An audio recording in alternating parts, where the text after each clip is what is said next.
This is the basis of radionics. But there were many other ramifications of it which were just as exciting, some of them even more exciting perhaps.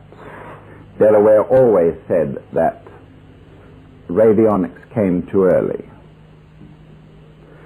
that really and truly science should have proved magnetism, the effects of magnetism on living tissue, before going into the very specialized effects which we call radionics. Now, the other great contribution which Delaware made, apart from in the field of radionics, was in elaborating a camera which could photograph some of these force fields. You need to understand right at the outset that out of 10,000 pictures which were taken, only about 300 revealed force fields, photographed force fields. And you can understand the enormous cost of producing 10,000 pictures, each of them expensive, conditions that had to be got right, and so on. Well, what was the Delaware camera? And have to go into the detail of it, but virtually what it could do was this: that if, for instance, a person was suffering from cancer of the throat, perhaps cancer of the larynx, there would be the larynx, the voice box, two little sensitive strips of tissue which vibrate as air goes through the windpipe. And if an individual had cancer of the larynx, he could send his blood spot down to the laboratory. And the blood spot would be placed near a bar magnet. A bar magnet was placed near the blood spot so that its field encompassed the blood spot. The radionic instrument, which was built into the camera, could be set up with its dials to cancer of the larynx. Cancer of the larynx.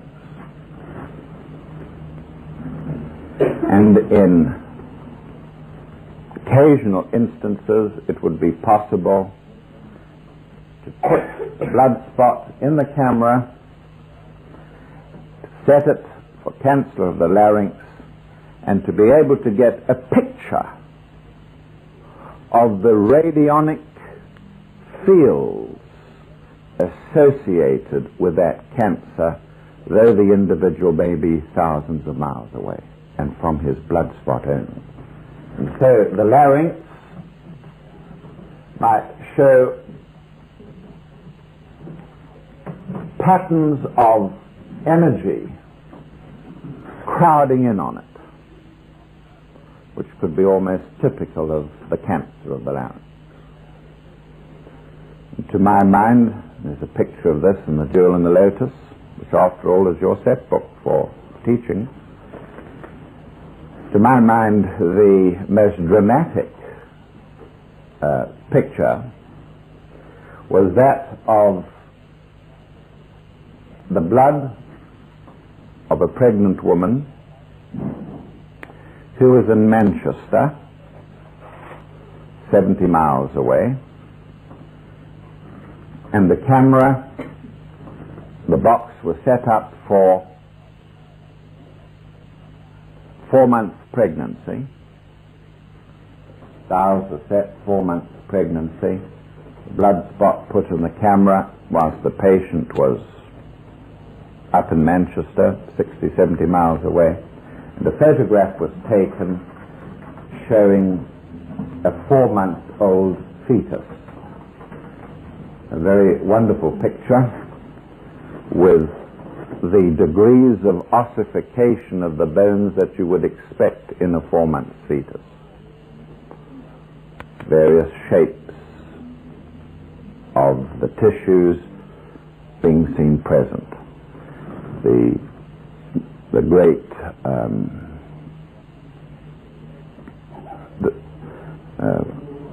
fontanelles of the skull are not closed, as you wouldn't expect them to be in that age of embryo, and the thing, a very, very wonderful masterpiece. So here you have a camera able to give you images of a condition in an individual thousands of miles away through his blood spot. Of course, it was regarded as an absolute hocus pocus, madness, rubbish by the majority of scientists. But there were a few who believed, still do believe, as I do, despite all the problems that arose, that this is a valid factor, that a bar magnet placed near to a blood spot can provide a field which enables a camera and plates of certain structure to photograph the etheric force fields of the host. Ultimately, the money ran out for the Delaware laboratories. They lost a fortune. You should always remember this. As I remember it, and I remain loyal to them, despite many, many other fields that have branched out in radionics subsequently. They did the spearheading work in radionics. It is because of them that radionics is able to function freely in England, even in places like France. And the reason why is because I'm almost certain of it, I haven't any evidence, the medical profession in Great Britain were very sour about the Delaware work, as you can imagine, and they instigated a charge of fraud against the Delaware laboratories. They persuaded a woman to buy a radionic instrument. She was taken to the laboratory and shown how to use the instrument. But when she took it home, she couldn't make sense of it at all. So she asked for her money back. Delaware offered to give her the money back. And suddenly her attitude changed. The medical profession is believed to have instigated her refusing the money and instead laying a charge of fraud against the Delawares personally, not the laboratory. And so there came up for consideration this action of fraud. And very wisely, the Delawares, instead of fighting the case in a local court, they chose to take it to the High Court in England, the highest court in England. And the case came up for hearing. It lasted about 9 days. It was, if I remember, 1963.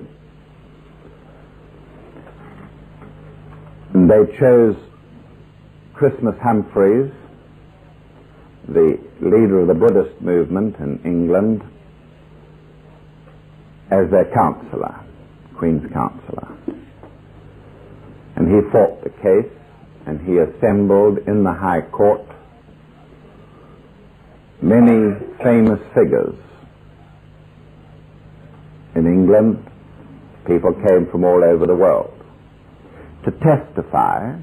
They didn't know how the instrument worked, but it worked. Not only diagnostically, which is all I've spoken about here, but in the treatment of the blood spot to correct the condition. And people appeared who said that they had treated their crops with the radionic equipment and they had recovered. Others had searched for oil, and so on. The upshot was that despite the heavy ridicule that the Delawares incurred from the press at large in England, the case was dismissed. The Delawares won their case. The judge found them to be innocent. He said the Delawares don't pretend to say how the instruments work, but they work. And so because of that, and it was a case that virtually impoverished the Delawares, because of that case, radionics is virtually safe in Britain. And it is here that it is to be nurtured and to be developed in the future. It's a field of activity which I would certainly like to go into, but wouldn't think of it until resources were available for it. And so here is another facet, another aspect of magnetism. You will have to ask Mrs. Delaware to talk about some of her reminiscences and how the Delawares were employed by the police to help locate the great stone of Scone, which was stolen by Scottish nationalists from the coronation chair in Westminster Abbey, and how close they came to locating it. How, on many occasions, again working with the police, and I was with them in this respect, the police would be in patrol cars going up and down the freeways while Marjorie Delaware with her stick pad and George Delaware and myself with a beaming instrument endeavored to locate the various patrol cars by radionic methods.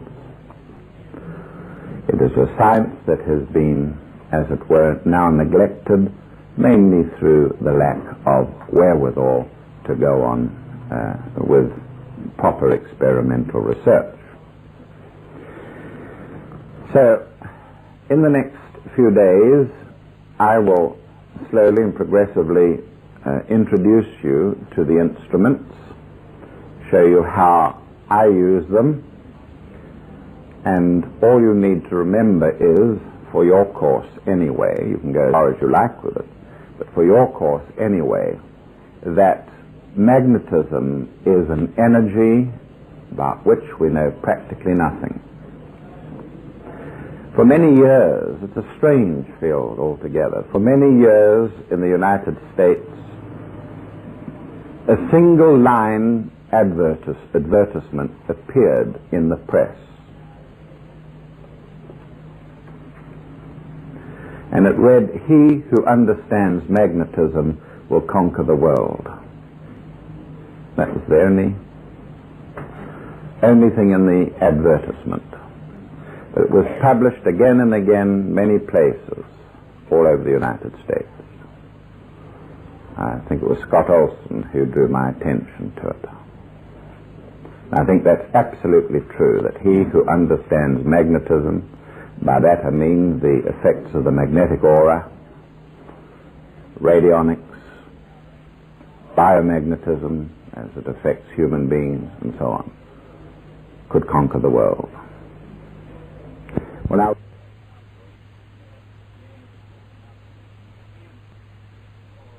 so they got busy work to do. Ready? The subject of magnetism is always a test for those who investigate it of just about all their faculties. The subject, as we have already learnt, that incurs vehement disputes concerning its validity. And many of the things that we hear tonight will call on your reserves of patience and understanding and your esoteric backgrounds. You've been down to the Delaware laboratories. You know that they have a setup down there that is immaculate. It has had to be immaculate because they have virtually invited down on them the criticism, the major criticism of the occult and of fringe medicine for many, many years. They had to have an efficient setup, and indeed the Delawares saw to it that, at least on the point of inefficiency, they were not going to be accused. They were accused of just about everything else. And so you have to understand that the work on magnetism was done as a result of the Delaware laboratories functioning through both Bill Delaware, or George Delaware, Marjorie and called him Bill, and we affectionately called him Bill as well. And George Delaware gave virtually the second half of his life to establishing the factor of radionics, and the last 6 years of his life he gave to particularly to magnetism. You'll remember that he had developed this reflexogram which showed that an individual was very sensitive to color, sound, and magnetism. And immediately you should be prepared to read up the section on color, sound, and magnetism and the jewel and the lotus, and to listen to the tape of it if possible, if you wish to understand the significance of these three energies, as it were, in my subject here this evening. The point I'm making is that the immaculate engineering mind of Delaware conceived the instrumentation which led to the effects being recorded of magnetic fields on living tissue. He himself, as I said before, always maintained that magnetism should have come before radionics, and I think he was right. But of course, magnetism has not been proved as having effects on living tissue from the point of view of world opinion. But from the point of view of a small elect, there certainly has been ample proof of the effects of magnetism on living things. Sister Justin of Buffalo showed that magnetism affected the activities of enzymes, the rapidity with which enzymes worked, and so on. And then a great deal of work was done by two professors, a man and wife, and their names were Barnaby, and they still, to my knowledge, work in Illinois University. And they have written 2 books. Vast amount of material is contained in those books on the effect of magnetism on animals. Now, for various reasons, when we began to experiment with magnetic fields on living things, we decided that we would work with human beings. George Delaware invited me to work for the Delaware laboratories. I think I should stress this point, that at first it was a working relationship. I was employed by them in the sense that my expenses were provided. I had just qualified in medicine and was working in East End schools on the subject of super gifted children. That was the important point of my being there. And as a part-time work, I agreed to join the laboratories as medical advisor. And so that's how my association in magnetism began with Delaware's. I had known them for 5 years previous to that, 6 years previous to that, in association with radionics. The news of their radionic miracles had spread all over the world, and in South Africa they had quite a large following of individuals who had seen for their own eyes that radionics could improve crops, could be used to treat animals, and it was whispered even be used on human beings as well. But now we had the subject of magnetism, and I suppose if I hadn't appeared, that the main work would have, of testing the reflexogram, would have been really on color and sound. The Delawares had, as you have seen for your own selves, a good color scope, and they had used color and sound for healing already. It meant merely that we had only to adapt techniques to see whether color and sound affected the reflex mechanisms or the tissues, living tissues of human beings. Well, we found that was so. But my interest in magnetism was supreme. I had studied the subject from the esoteric point of view long before I did medicine, and when I was studying medicine at Sheffield University, I looked in carefully to the history of medicine and was greatly surprised to see how often magnetism had been used in the past for the treatment of a variety of conditions. The treatment of wound healing in the past. Paracelsus used to get magnetic material, rock, and grind it up into powder and put this in the wounds of soldiers. He was an army surgeon for a period of his life. And in ancient Greece, the magnets were used for a variety of conditions.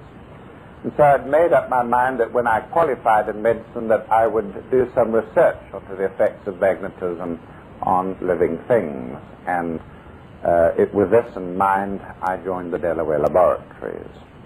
I explained in my first talk to you how we brought magnetic fields that could be switched on, electromagnetic fields, close to a person's skin, and without their knowledge as to whether the magnet was switched on or not, we were able to get reflex graphs showing that the magnetism had had an effect when it was switched on. But we needed something sophisticated, something that could be used clinically, magnetic fields that could be under our control, magnetic fields that could be varied according to a host of conditions, magnetic fields that were weak like the Earth's. And I know that both George Delaware and I both felt that pulsating magnetic fields was an important possibility. If a man were to pick up a bucket of sand and hold it constantly for hours on end, his muscles would weaken. They would waste away, as we well know. On the other hand, if he picked up the bucket of sand and put it down and picked it up and put it down, the muscles would hypertrophy.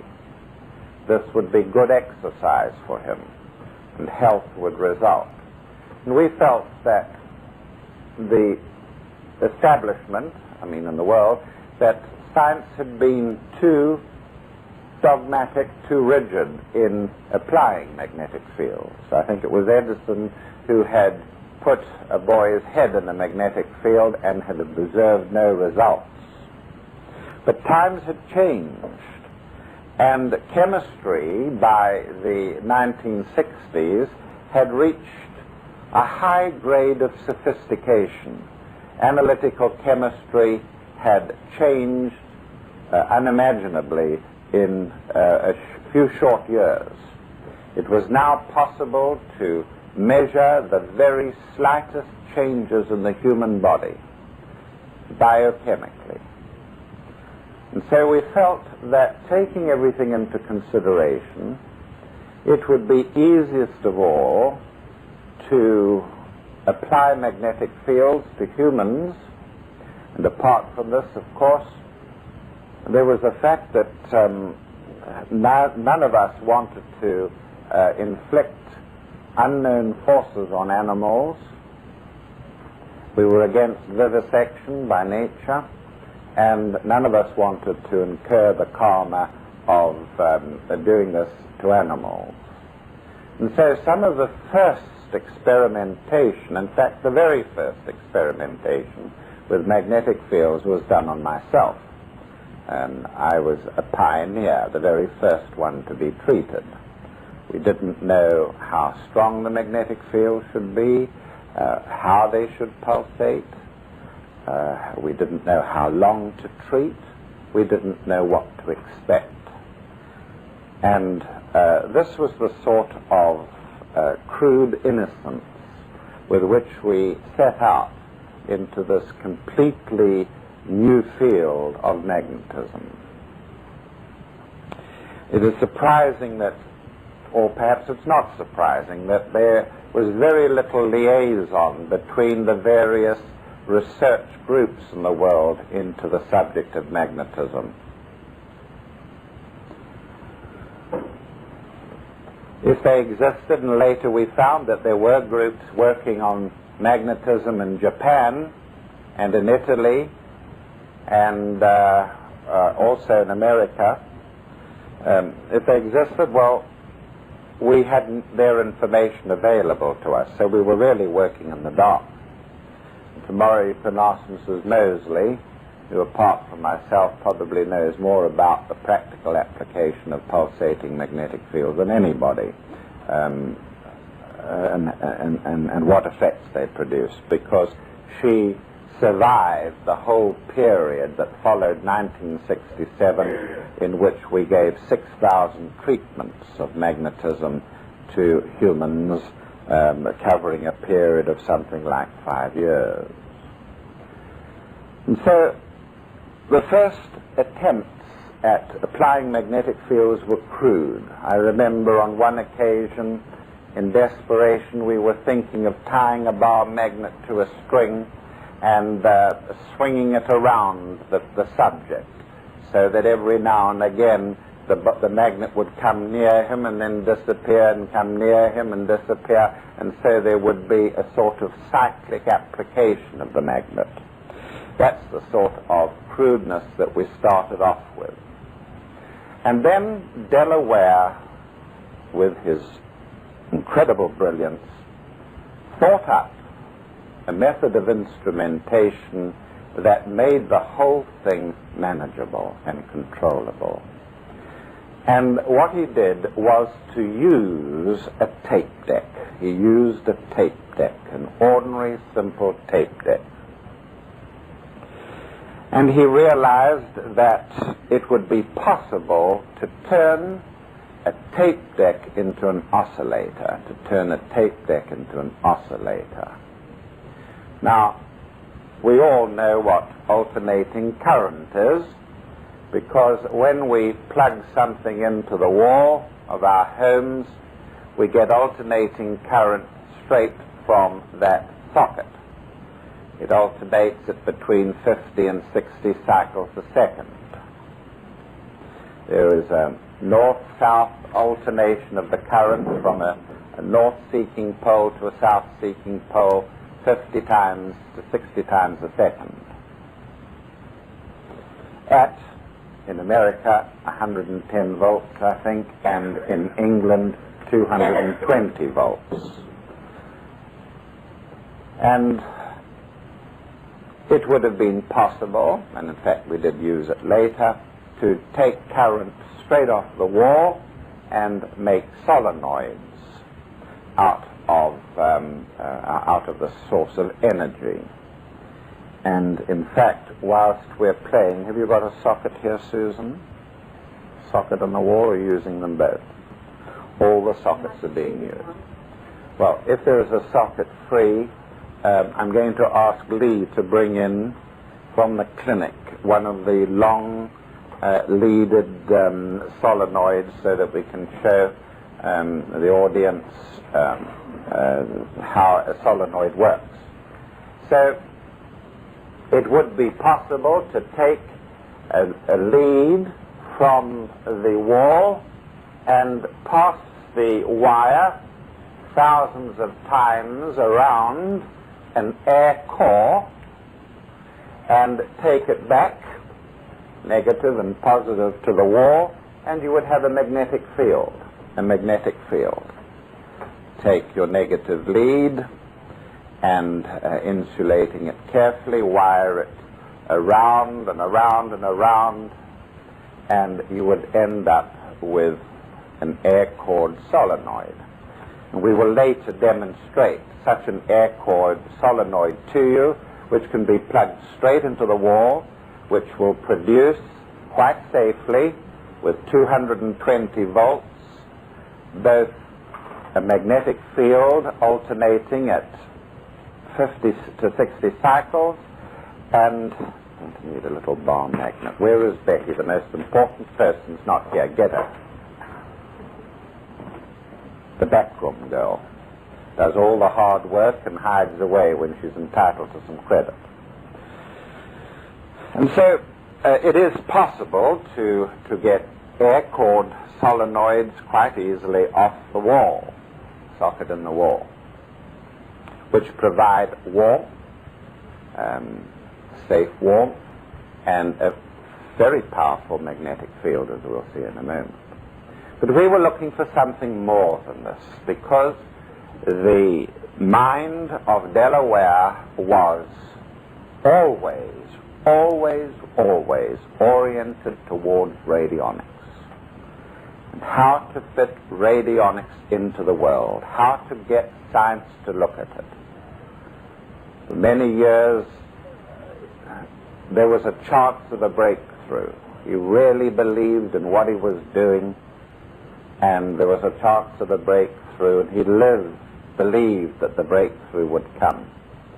We all hoped that one day he would get a Nobel Prize. Well, it wasn't to be. So we wanted something more sophisticated even than this little air-cored solenoid producing a powerful pulsating magnetic field. And so he turned to the tape deck. And we all know that when we record sound onto a tape, that the sound is made audible by passing it through a tape head, and by various mechanisms, etc. Thank you. We are able to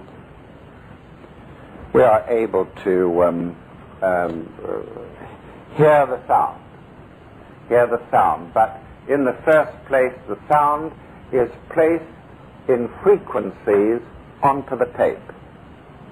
And so, if we are talking about middle C, then it's 256 cycles per second placed on the tape. I think the Americans call it 253. We're not going to squabble over that. The sound of middle C, or 256 cycles, middle C on your piano. that's as far as it goes, and as Lois is going tomorrow, she won't have a chance, but that, just put it in the middle. Quite a good strong field there. So now, you'll all get a chance. Just pay attention, or you won't get the whole point of it. So now, he had this tape deck, and what he decided to do was to take the sound frequency, which was 256 cycles in this instance, and to convert the sound into electrical currents, not going at 50 cycles a second, but going at 256 cycles a second, which would be the sound on the tape, a continuous sound, which you can hear later on with our equipment. Oh, on the tape. And so the 256 cycles was led off and converted to electrical current, quite easily, no difficulty with it. And therefore we had jack plugs, or sockets, as you would probably call them, on a front to the tape deck, in which we could lead off electrical current. Betty, would you get me a normal empty solenoid? Just anyone, please. The result was that we could now do what I showed you earlier. We could take a wire, a lead from this jack plug, and it would have electricity at 256 cycles.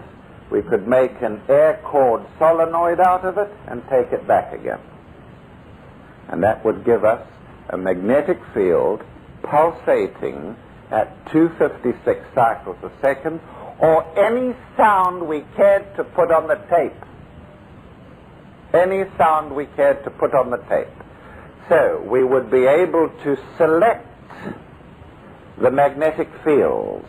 And so we called them pre-selected magnetic fields. Thank you. Pre-selected magnetic fields.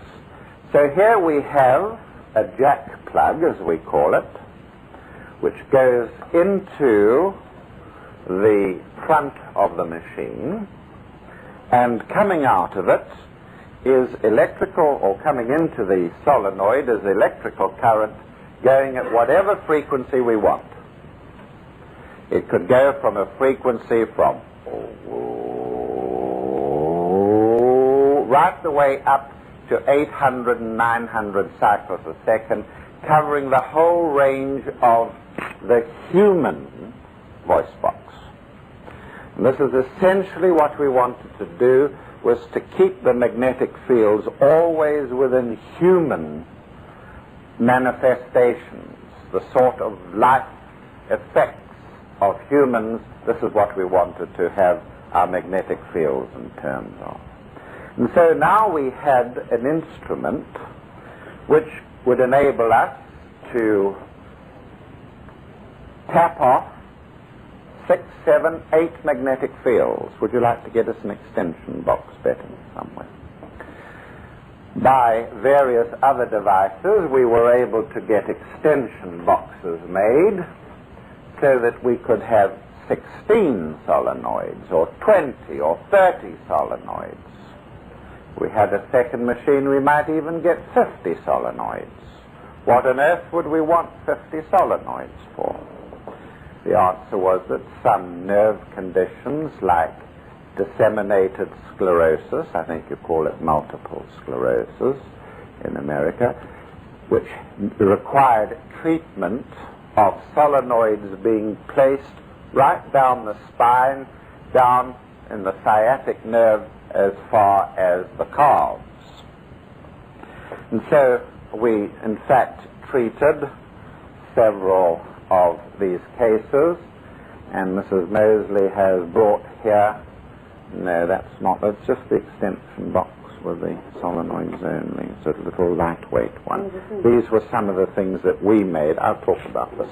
Here is a typical box that any of you could make, I'm sure, at home, which would enable you to have 4 solenoids. We'll talk about collars later on. The Delaware laboratories made these for my company. I think I told you last time that we set up a separate research company called Magnetic Research Limited, and Lois has in fact donated money to them several times. And this company developed various devices. And this would be an instrument that could be plugged into the wall, and you could then have solenoids placed into the sockets. But these were built not for tiny little solenoids, good. They were built in order to take very sophisticated magnetic fields, which we'll talk about in a moment. Here is a typical extension box which has 8 solenoids on it. And so you could plug this one in there, and you could then have either a bank of solenoids on the machine, or you could have 2 banks, which meant that you could then treat patients, 2 patients at once. You could have 2 couches from one machine. So all these were variations of the single theme, and the single theme was the production of a manageable magnetic field. A magnetic field that could be varied, anything from 10 cycles a second up until to 1,000 cycles. You'll see the point of it in a little while. The next thing was that we began to develop collars. Can you bring me a typical collar like the one we're using on John, the head collar? Instead of just having an air core like you see here, we could have a big core. We could get a piece of cardboard, a cylinder of cardboard, and we could wrap our wires around the cardboard core. And so we would be able then to slide these collars over the wrist, enclosing the wrist in a pulsating magnetic field. And in fact, our rheumatic patients who came to us by the score required treatment of their hands sometimes, as you know, maybe their knees, to laboratories in Harley Street, and after each treatment the blood content, the white cell count was made, and we got a graph which showed very sharp change in the blood count. In fact, if I remember rightly, you'd have to look at my book, the endeavor was to lower the blood count, not to raise it. Lower the white blood count. To be perfectly honest, we had in mind leukemia. And it was a time when leukemia was a flashpoint, emotional flashpoint in the public imagination. And it was with this sort of thing in mind that we first began to see if we could reduce the white cell count of the blood. And after the first 10 days, my white blood cell count dropped very dramatically. And about 5 days later, I developed an upper respiratory tract infection, which we would expect as the white cell count, the ability of the blood to fight back, had been greatly reduced. So that was the first experiment we did, and thereafter many, many more experiments were done. We were quite aware that we were never going to be able to get exact scientific test conditions, the use of double-blind trials and so on. And all we did was to pioneer, to pilot a way, as it were, towards an understanding of what pulsating magnetic fields would do. We had in mind examining the physiological response of the body of healthy people. Healthy people. I was healthy. We had not used any subjects who were sick. And so a variety of conditions affected by magnetism began to emerge. But the really great breakthrough that was made next was contributed to mainly by Mrs. Delaware, who is, as you know, a brilliant clinician in terms of radionic science. She has this great sensitivity of being able to obtain a stick. There is a rapport between the blood specimen being tested and the radionic dials. And so the next concept then was to try and find what magnetic field would be suitable for what condition, what sort of frequency we would have. And if you have a look next door, Betty, either in the clinic or the consulting room, I've brought a variety of tapes over in their coverings and their housings, and I want you to bring them to me. I brought them over this afternoon, dug them up from somewhere. And so the next thing we wanted to know was what sort of frequencies of magnetic field would affect what sort of condition. And this is where Mrs. Delaware was so greatly helpful. We would have sessions in which we would sit down.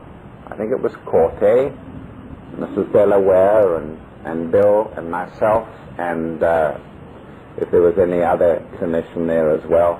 And we would say, right, what are we going to do? We're going to lower the blood cell count, the white cell count. We would read up books accordingly. Just shove it on that platform, thanks. We would read up books accordingly. Lowered white cells, susceptibility to infection, headaches, upper respiratory tract, pus formation in wounds, and so on and so on. And we would saturate ourselves with all this thinking, visualizing, pondering, brooding.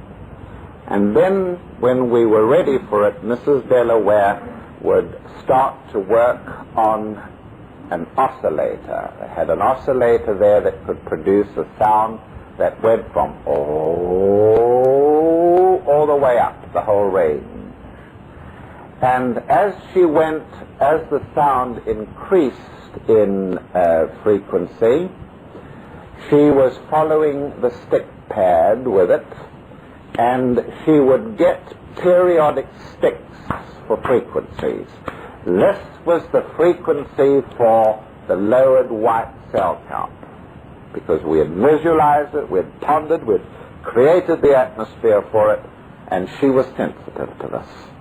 And so where a sound was, those of you who have gone into this subject from other than magnetic points, from color and sound, will see how important this was. We dare not even tell the world how it was being done at the time, because no one would even believe it. And when there was a stick at a certain sound rate, frequency rate, it was recorded. And so 6 or 7 sounds, and all those cycles from 20 to 1,000 would emerge. These were sensitive areas for lowering the white cell count. Or we might want to increase the red cell count, increase the hemoglobin in the blood, the efficiency, bearing in mind possibly anemia, where there's inability to carry sufficient oxygen. We would do the same thing again. Breathlessness, out of condition, all the conditions of anemia. And out would come through her stick pad the appropriate frequency in sound, anyway, for the condition. Then the next thing to do would be to go over the body with a probe, and using the radionic instrument. Would you like to bring my radionic instrument in, Betty? It's in the clinic, in the consulting room rather, and I'll open it. By use of a probe, Mrs. Delaware, and sounding the note for white cells, we would then be able to, she would then be able to go over the body. I would actually hold the probe, knowing the anatomical parts, go over the body, and we would say thyroid gland, right lobe, left lobe, isthmus, supraclavicular fossa, left side, right side, trachea, and so on, and so on, and so on. And she would locate by radionics, thank you, she would locate by radionics the positions. You see on the side here you have little jack plugs, yeah, socket, where you could put a probe in, and by means of this probe it would then be possible for me to hold the probe and go over the body, naming the parts, and the sound being made, and Mrs. Delaware on the stick pad. So here you have the sound, which is going to produce ultimately the magnetic field, and the moment that there was resonance between the radionic instrument through the probe and an anatomical part, she would get a stick. You've seen her get a stick at the laboratory. She didn't show you even that, how to get a stick.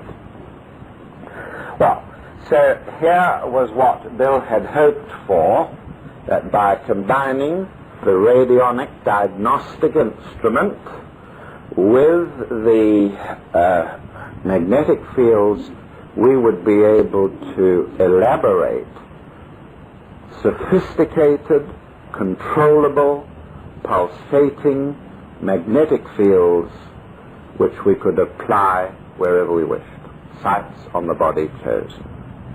It was a brilliant concept, and it worked. It worked. We found, for instance, that by mixing frequencies we could get more powerful effects, not just having one note on the tape, but having 6 or 7 frequencies scrambled. By scrambling them and then getting a note, you'll hear the notes in the clinic sometime, like, which would be a combination of 7 frequencies between about 300 and 700. By scrambling these frequencies, we got a more powerful effect. For instance, we did an anti-cholesterol tape. By the rigmarole that I've just described to you, we would get 6 or 7 frequencies in the range which would lower cholesterol, or should lower cholesterol, looking at it from a radionic point of view. These would be mixed and put onto a tape, and so we would have a whole range. And I think we have still to this day something like 50 or 60. By the way, take that, you'll find that useful. There's some tapes of my lectures that go back 10 years. We found, or at least we built up a library of the various tapes. Here we have the note Mi, Do, Re, Mi, which is 320 cycles. Its name was given the MT51, and inside here we have a tape with 320 cycles on it. And so if we knew that a magnetic field of 320 cycles was appropriate, that would be the tape that we would put on the tape deck. And there are, as I say, a variety of these. 341 cycles, which is the note Fa, Do, Re, Mi, Fa. And straight away the occultist's eyes are wide open. Fa, the sound of Saturn, the sound of the third ray, right into the 7 rays now, all beautifully linked up. This should be the tape that should act on the thyroid gland. The thyroid gland. If you look into your 7-ray correlations, the note Fa relates many things. The emerald, the third ray, the color green, planet Saturn, and so on and so on. Now, obviously, this science couldn't remain static. We had to go on exploring and expanding. And the next thing was to, in locating, and this was done entirely by myself and later working with Claire Warner of Canada, we began to locate instruments which would give or find sounds for chakras on the body. You could go over the body with a machine, an oscillator that could go up, and you could at the same time probe the body over the solar plexus chakra and get an appropriate sound for the energies of the chakra called the solar plexus center. And if this was an emotional disorder, we would then take the sound which was 1 octave higher and put it on tape. And so what you would then apply to the person who is emotionally depressed, not suffering from depression necessarily, but emotionally depressed, shallow in emotions, for instance, you would then treat him with a tape which was 1 octave higher than the note given off from his solar plexus chakra. And so it would be possible by using several machines, and Delaware elaborated by use of the transistor principle. He was able to elaborate a portable little machine called what we call the transistor, the MT3, I think we called it. It was obvious that this work would all be pie in the sky unless it was supported with a mammoth undertaking of experimental research. It was then that it was decided to establish a separate company altogether. We set up a company called Magnetic Research Limited and obtained funds. The Delawares could not take an immediate share in the company for fear of legal reprisals. If they had sought for financial help on their own to launch yet another way out experimental plan like magnetism, they would have been in trouble. So it had to be done by people like myself, the Queen's cousin, Lord Andrew Elphinston, several businessmen, the millionaire Shipman, Betty Mosley, and some others. We all were pretty certain that we would lose our money, but there was always the possibility that some company unfriendly to the drug-oriented groups would find the money and we would be able to produce results in hospitals which would confirm our clinical discoveries. Well, we did our best. We set up a clinic, first at my home in Regent's Park Road, and then we moved to Mayfair and had quite an efficiently run clinic there for 2 or 3 years, was it, Betty? 2 or 3 years in Mayfair. And we did most of the research work in that way. The cost of the clinic was enormous because of the constant necessity to monitor everything by means of blood analysis, It was no good saying that we were raising the red cell count in the body if we couldn't have blood samples taken and analyzed by independent and efficient laboratories to prove it. Well, we got many results, and the first series of results, before we entirely ran out of money, were published in a book which was written by George Delaware and myself called Biomagnetism by Delaware and Baker. And that book is still in existence. I don't think we've put one in the library for fear that it would get lost, but I have certainly my own copy, and I should think the Delaware laboratories have their copy. So this is the framework to it all. What were the results? At first, the results, there was a lot of hit and miss, of course, but we began to get results which seemed to add up. The most important results were that by applying the magnetic fields round about frequency 256 cycles to 7 points on the body, we could lower blood cholesterol. It was also found simultaneously with these experiments that the clotting time of the blood was raised. It took longer for the blood to clot. And the third great discovery was that the blood pressure was altered. It was reduced where it was high, and it was slightly raised when it was low.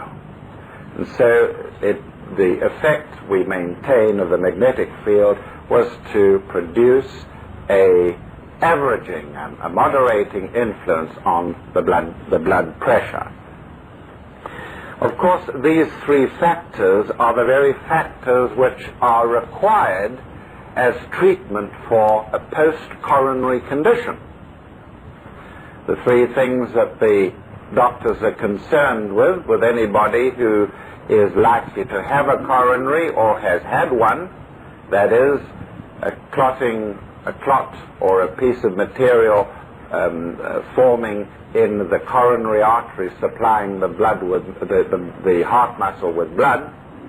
The three factors which have to be monitored are the blood pressure, the coagulation time of the blood, the time the blood takes to clot, and the level of cholesterol. And we therefore raised further money, all dug our hands deeper into our pockets, especially Betty Mosley here, and found more money to develop a special magnetic instrument which could be used for post-coronary conditions. It could be carried into a house. The patient could learn to do it himself, or his wife could do it for him, and so on. The results of our experiments have been published in the book and in papers that we still possess. St. Mary's Hospital was persuaded through a friend of mine, Dr. Higginson, to do a series of 3 tests, and unfortunately the interpretation of the tests was ambiguous, as is quite often the case. And the mistake that was made there was that it was part of the double-blind method to give the patient a treatment. Some of them were treated with dummies, some were treated with a real thing. And all of them had the thing switched on for a period of 2 minutes before the treatment was switched off on those who were acting as guinea pigs and was left on for those who weren't acting as guinea pigs. Well, the effect of this tended to lower, well, I think we treated them for the first week all with the treatment or something, maybe. We've got a note of it somewhere. That's right. Well, the effect was that the first initial treatment, I contend, of 2 minutes was enough to produce a lowering of the blood cholesterol anyway, which made it a damn sight harder to get it down further when the full treatment was given. Apart from the various tests and things that we were doing, we found that there was a very dramatic lowering of the sedimentation rate of the blood. If you take blood and allow it to stand, then it takes a different period of time for the red cells to settle in the bottom of the tube. And in rheumatoid arthritis, or in any inflammation, the time for the red cells to settle is increased. And so it can be as much as 20 times longer for the red cells to settle in a rheumatoid arthritic patient to a normal patient. What we found was that the applying of magnetic fields affected this profoundly. And instead of the blood taking a long time to settle in rheumatoid patients, it settled quickly in some rheumatoid patients. Now, the medical profession at the time took the rate of sedimentation of the blood as a gauge for how badly the person's rheumatism was. If it was a bad rheumatic case and the sedimentation rate was high, and so on and so on and so on, then you knew that that person was really having a bad time with his rheumatism. If the treatment was useful and successful, the sedimentation rate would drop. And so we would take rheumatoid patients in and measure the sedimentation rate of the blood after treatment, and if the sedimentation rate dropped, we knew that for that patient, that rheumatoid patient, we could do something. And so we would apply magnetic fields. It was a very, very hard time for all of us. Getting people who could barely move. John was just Christmas compared to some of these people who would come in absolutely ankylosed, stiff, in pain. To get them onto treatment couches, it would take half an hour to undress them, then to treat them for an hour, and then get them off again, and it was a whole afternoon. Nevertheless, we maintain that we had some very, very dramatic results. People far more mobile, with less pain, drop in sedimentation rate, and so on. Well, ladies and gentlemen, that's as far as I'm going tonight, and the next time we meet, we will try and have you all in the clinic, and we can examine a whole range of applications of these fields. The use of the fields in acne, the acne that youth suffers from, eczema or eczema as you call it, the blood pressure, and a host of variety of things. Betty will have also the solenoids out to show you how they can be also introduced to the orifices of the body, how they can be slid into the ear, how they can be placed in the into the vagina and into intra-anal devices, and so on. All right.